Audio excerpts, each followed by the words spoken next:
What if I told you that there exists a book so ancient, so profound, that it was deliberately hidden away, banned from the scriptures, and nearly erased from history? A book that claims to reveal the secrets of angels and demons, the origins of humanity's greatest struggles, and even the mysteries of the afterlife.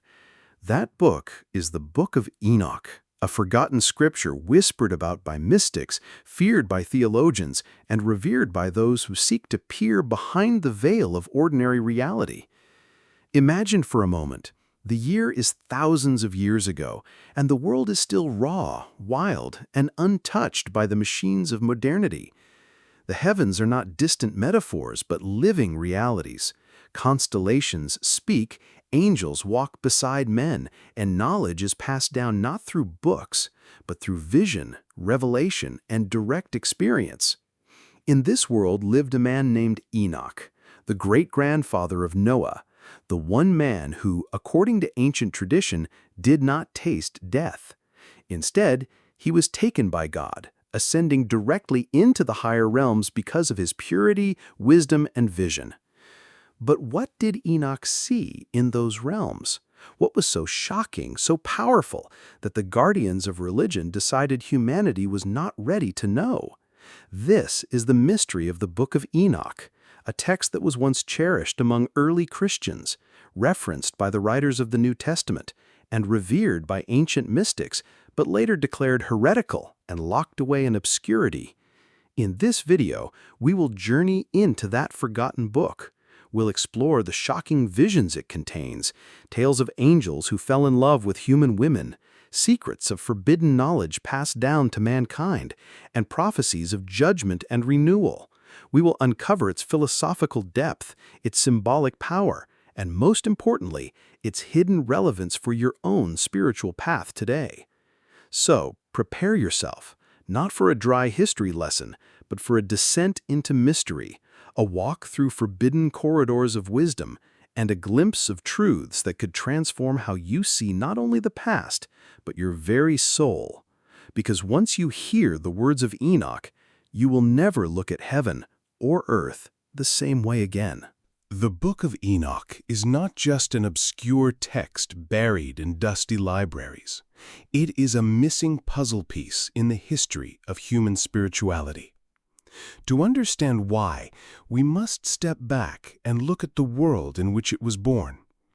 Enoch, according to the Hebrew Bible, lived before the Great Flood, in an era that many traditions describe as a time when the boundaries between the human and the divine were thin, fragile, and easily crossed.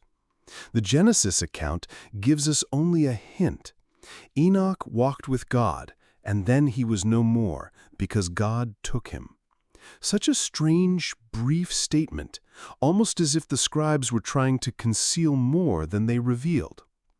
The Book of Enoch expands on this mysterious figure, portraying him not just as a righteous man, but as a visionary, a prophet taken to the heavens, shown the machinery of creation, and entrusted with knowledge about angels, demons, and the destiny of humankind. For ancient mystics, Enoch was a kind of prototype of the Gnostic initiate, the human who pierces the veil of illusion to discover the hidden architecture of the cosmos. Historically, the text circulated widely among Jewish communities between the 3rd century BCE and the 1st century CE. It was treasured by groups like the Essenes, the same desert mystics many believe were connected to Jesus' teachings. The early Christians read it as well. In fact, the New Testament itself quotes directly from Enoch. The Epistle of Jude, for example, cites Enoch's prophecy of divine judgment, proof that the earliest followers of Christ considered this book not just inspiring, but authoritative. So why was it removed? Why did it vanish from the canon of accepted scripture? By the 4th century, as Christianity became institutionalized under the Roman Empire, church councils began to prune the sacred texts. Anything too radical, too mystical, or too threatening to centralized authority was silenced.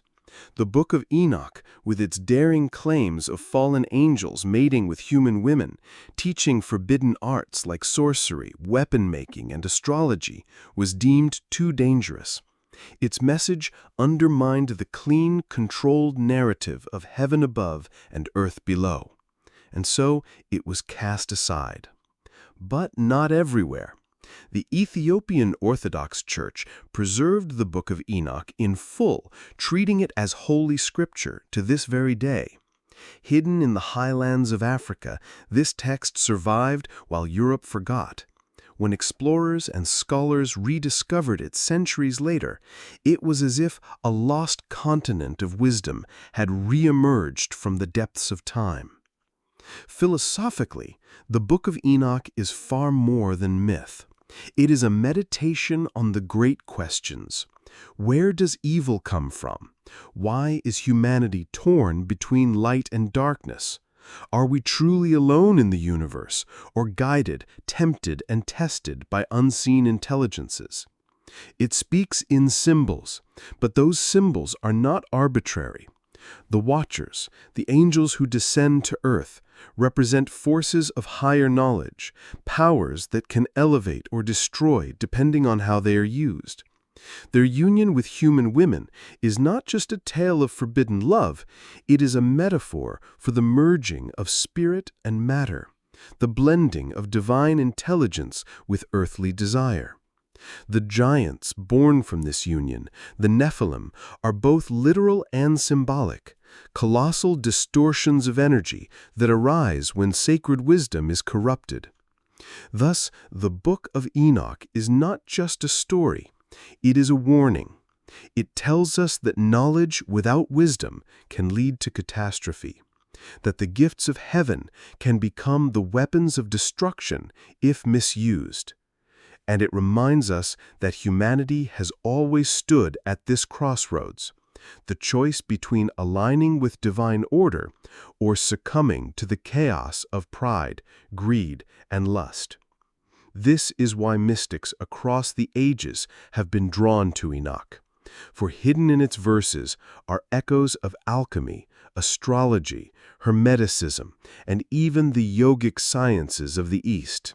It is a universal text disguised in Hebrew myth, an encrypted message about the dangers and promises of human evolution. And now, as modern seekers, we must ask, what can we learn from Enoch today? What truths does this ancient text reveal that still speak to our struggles, our temptations, and our path to enlightenment? To truly understand the Book of Enoch, we must step into its pages not as historians, but as fellow travelers. Imagine holding a lantern in the dark corridors of a forgotten temple, each step revealing carvings that tell of cosmic events beyond human imagination.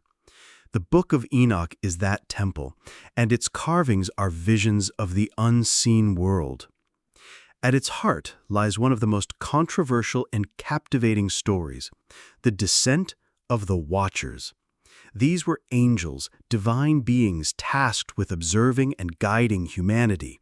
But according to Enoch, they became fascinated, perhaps even seduced, by the beauty of human women. Against divine law, they descended fully into the material world and took mortal wives.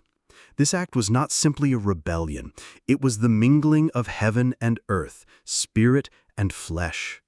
From this union came the Nephilim, giants of immense size and strength, but also immense corruption. Their presence disrupted the balance of creation.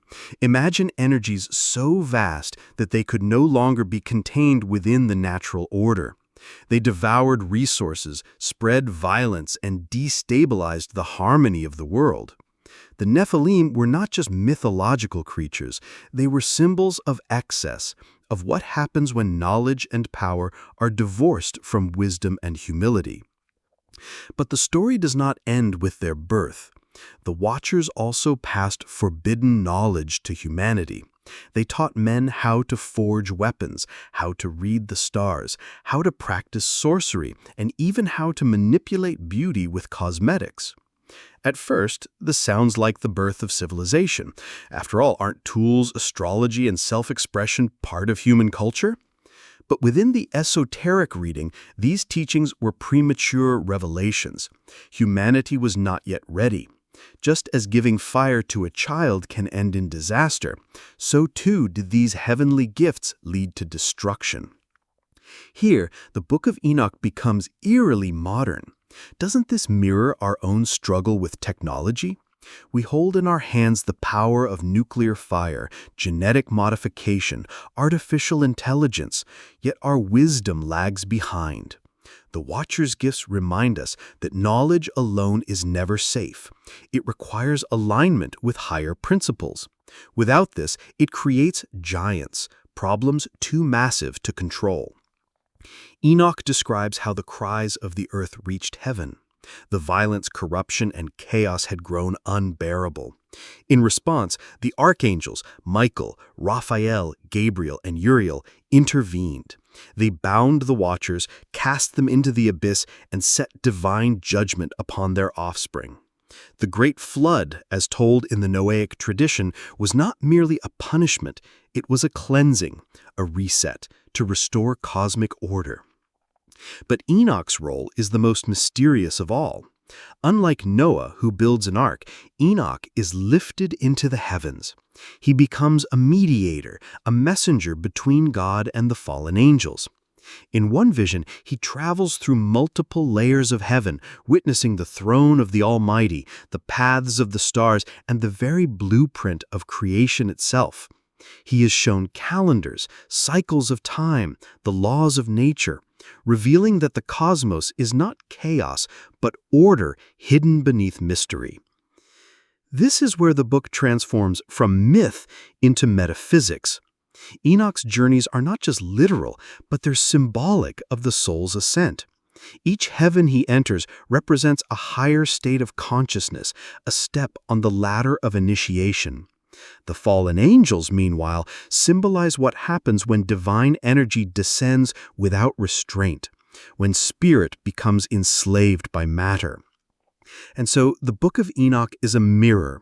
It reflects both our highest potential and our gravest danger.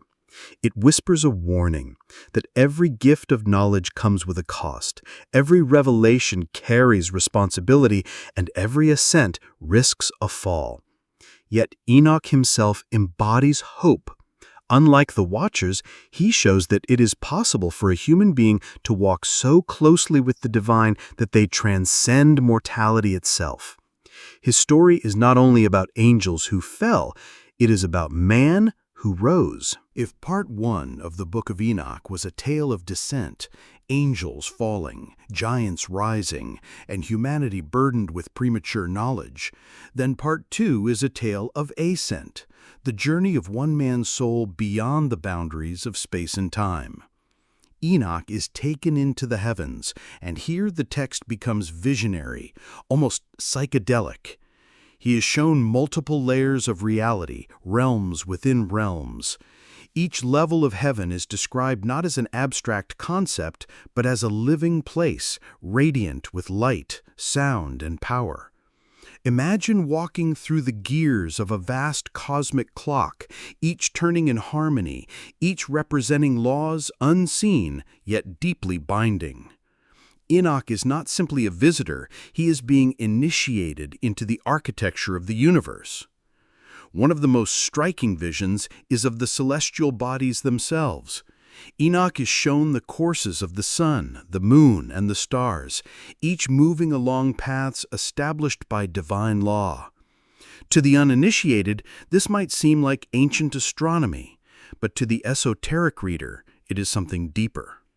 The heavens are not merely physical, they are spiritual maps. Each star is a point of consciousness, each cycle a reminder that the cosmos is a vast symphony of rhythm and order. This is why many mystics see the Book of Enoch as an early manual of sacred science. It suggests that time itself is not random, it is a pattern. Just as the ancients built calendars aligned with solstices and equinoxes, so too did they understand that human consciousness is influenced by these cycles. The macrocosm above reflects the microcosm within. In other words, the stars are not just distant fires, they are mirrors of our soul. But Enoch is shown more than harmony. He is also shown judgment. He sees the places of punishment where the fallen watchers are chained in darkness awaiting their fate. He sees the abyss, the prison of chaos. And he sees visions of the final renewal when evil will be purged and the righteous elevated into eternal light. The imagery is vivid, almost terrifying at times, yet within it lies a profound truth. Everything out of balance will eventually be corrected. Just as a pendulum swings back toward equilibrium, so too does the cosmos restore order.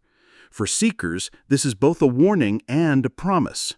Nothing is forgotten, and nothing is beyond redemption. One of the most mysterious aspects of Enoch's journey is his transformation. Over time, he is no longer just a prophet witnessing visions. He becomes a being of light himself. Later traditions even describe him as Metatron, the great angel who sits closest to the throne of God, known as the scribe of heaven. If true, this means Enoch was not merely an observer of divine mysteries, he became part of them. Think of this, a mortal man, born of earth, ascending so completely into divine consciousness that he transcended the human condition and became an angelic intelligence. What does this imply about us? That the line between human and angel is not fixed, that within us lies the potential for such transformation, that what Enoch achieved was not a fantasy, but a roadmap. The Book of Enoch, then, is not only history or prophecy, it is initiation. It speaks in riddles and visions, but beneath them is a path. Resist corruption, align with divine law, ascend through layers of consciousness, and you too may walk with God. And yet there is one more element we must not ignore. Enoch's visions are not only personal, they are collective. He speaks of ages, of epochs, of a final time when humanity will face judgment and renewal. Some interpret this as apocalyptic prophecy, others as symbolic of inner transformation. But either way, the message is clear. The fate of the world and the fate of the soul are intertwined. The forgotten book is not a relic, it is a mirror held up to our age. Just as in Enoch's time, we now hold immense knowledge, technologies that can uplift or destroy, choices that can align us with harmony or chaos. The question is, will we follow the path of the watchers, falling through pride and misuse of power, or will we follow Enoch, rising through humility, discipline, and union with the divine? At first glance, the Book of Enoch feels like a work of mythology, a strange tale of angels, giants, and cosmic visions. But like all esoteric texts, it was never meant to be read only as a story. It is a coded teaching, a mirror for the inner journey. To truly benefit from it, we must learn how to translate its symbols into spiritual practice. So how can you, as a modern seeker, apply the wisdom of Enoch to your life? The first lesson is about responsibility in knowledge. The story of the Watchers shows that knowledge without wisdom leads to destruction. Ask yourself, how do I use the knowledge I already have? Do I use my words to heal or to wound? Do I use my talents to build or to dominate? Enoch reminds us that every gift we hold is sacred, and every misuse carries a cost. A simple practice. Before you act, speak, or make a choice, pause and ask, does this align with the higher good? That one question can save you from the path of the Watchers. The second lesson is about inner ascent. Enoch traveled through layers of heaven, each one a step closer to divine union. You can mirror this journey through meditation. Think of your own consciousness as a ladder. The body is the first rung, the emotions the second, the thoughts the third. Above them lies intuition, then wisdom, then pure spirit. In meditation, practice ascending through these layers. Begin with calm breathing, then observe your emotions without judgment. Then still the chatter of the mind. With practice, you may glimpse higher states, moments of peace, clarity, or profound connection. This is your own walk with God. The third lesson is about alignment with cycles. Enoch's visions of the sun, moon, and stars remind us that life is cyclical. Just as day follows night and seasons turn, so too does the soul move in rhythms of growth and rest. Modern life tempts us to ignore these cycles, to live as if time were linear and endless. But spiritual practice means listening to rhythm. Honor the full moon as a time of reflection. Honor the new moon as a time to plant intentions. Notice how your own energy rises and falls with these patterns. In doing so, you reconnect with the cosmic harmony that Enoch witnessed. The fourth lesson is about watching your giants.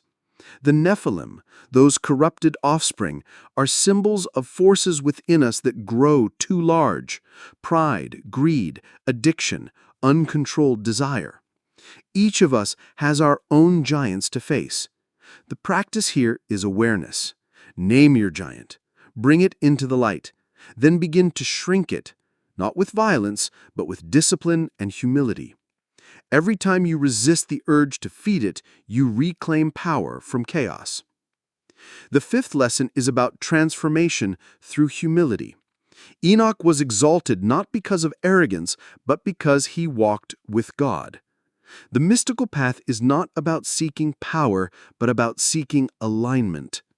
A daily practice of humility, whether through prayer, gratitude, or acts of service, strengthens your connection to the higher worlds. Each time you set aside pride, you rise another step on Enoch's ladder. Finally, the most practical application is this: live as if you too are being written into the book of life. Enoch became the scribe of heaven, recording the deeds of men and angels. Imagine your own actions inscribed on such a tablet. How would you live if you knew every thought, word, and choice was shaping your eternal legacy? The wisdom of Enoch is not about looking back into history. It is about looking inward, right now. By choosing responsibility over recklessness, awareness over blindness, harmony over chaos, you walk the same path that carried Enoch into immortality. The Book of Enoch is not just a forgotten scripture. It is a doorway into an ancient worldview, where heaven and earth were not separate, where angels walked among men, and where knowledge was both a gift and a test. Its stories of watchers, Nephilim, and celestial journeys are not merely distant myths. They are mirrors of our own choices, our own struggles, and our own spiritual destiny. We have seen how Enoch's visions remind us that knowledge without wisdom leads to corruption, that the giants we create, whether technological, emotional, or spiritual, can devour us if we do not master them. That every soul is capable of ascent, capable of walking the ladder of consciousness toward the divine. And above all, we've seen how humility, discipline, and alignment with higher law are the keys to transcendence. The question is no longer what the Watchers did or what the Nephilim were. It is what we will do. Will we misuse the gifts we hold, repeating the mistakes of the fallen? Or will we rise like Enoch, choosing to walk so closely with the divine that even death itself loses its hold? The Book of Enoch was hidden, perhaps because its truths were seen as too dangerous, too provocative. But here and now, it whispers again, not as a dusty relic, but as a living teaching, warning us of imbalance, guiding us toward harmony, and daring us to believe in the possibility of transformation. So tonight, when you look up at the stars, remember, they are not just distant lights in the void. They are reminders of the order behind chaos, the rhythm behind time, and the destiny that calls to every soul. And perhaps, if you walk with enough humility, enough discipline, enough love, you too may follow in Enoch's footsteps, becoming not just a reader of the book, but living page within it. The forgotten book is no longer forgotten. The only question is, are you ready to live its wisdom?